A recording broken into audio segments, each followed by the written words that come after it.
Thank you, Stephanie. Last but certainly not least, for our superintendent sit-down, I'm here with Superintendent Kenny Garland of Whiteville City Schools. Kenny, so good to have you here. Good morning, Jeff. About a 50-minute drive for you in this morning, right? Yes, sir.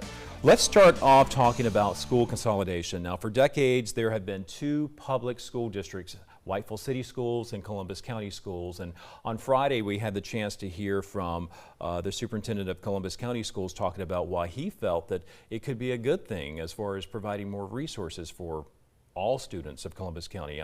What's your take on that?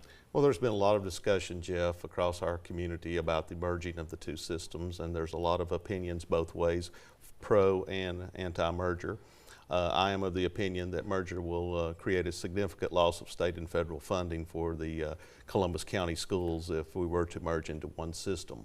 Our commissioners have charged us to participate in a study on the financial impact of merging the two systems. We're also going to look at the educational impact and the emotional impact of merger.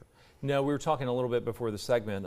There are other school districts across the state of North Carolina that have two separate public school districts in one county, right? Yes, there's 115 public school districts across the state in 100 counties, so there's 15 city school districts across the state. So why was Whiteville City Schools formed, what, back in the 1940s or 50s? I'm not quite sure, but it was formed back in 1945, and it's been in existence for almost 80 years now, so that's about what I know about the history of the system. Okay, well, let's shift gears a little bit and talk a little bit about another big story that's been in the headlines for the last several days since Friday, the tragedy down in Santa Fe, Texas.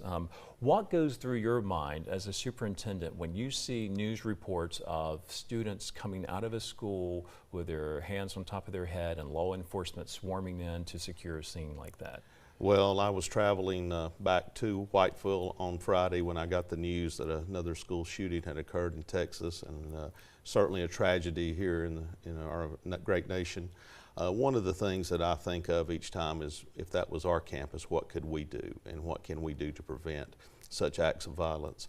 I always ask our administrators to review their safety plans after an event of this nature, and we try to learn from what has occurred, in these districts, and try to make our plans as safe as possible. Now, one of the things that some folks have said maybe we need are metal detectors. What's your take on that? Do you think we need to line up students before they enter school each day and go through a metal detector? I think we need to look at a variety of things when it comes to student safety. The two things that I do know, Jeff, that will occur with this is a change in the mindset of the way that we have our traditional school day.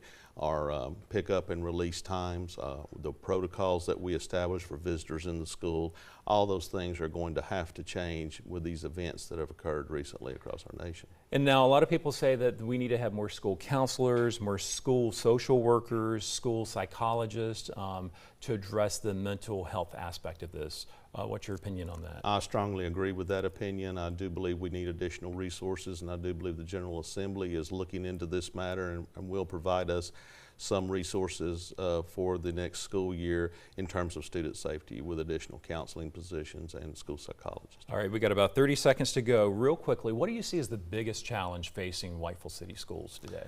Well, we're very excited about a new building project that we're taking on in Whiteville at the high school. It's 71,000 square feet of new construction, and safety has been a primary emphasis. The challenge of that is trying to hold classes on that campus while this construction is going on, and it's slated to begin January of 2019. All right, exciting things to come, right? Yes, sir. Again, we have Kenny Garland, the superintendent of Whiteville City Schools. Again, sir, thank you so much for your time. We're very grateful for your time this morning. And we'll be right back. Don't go anywhere.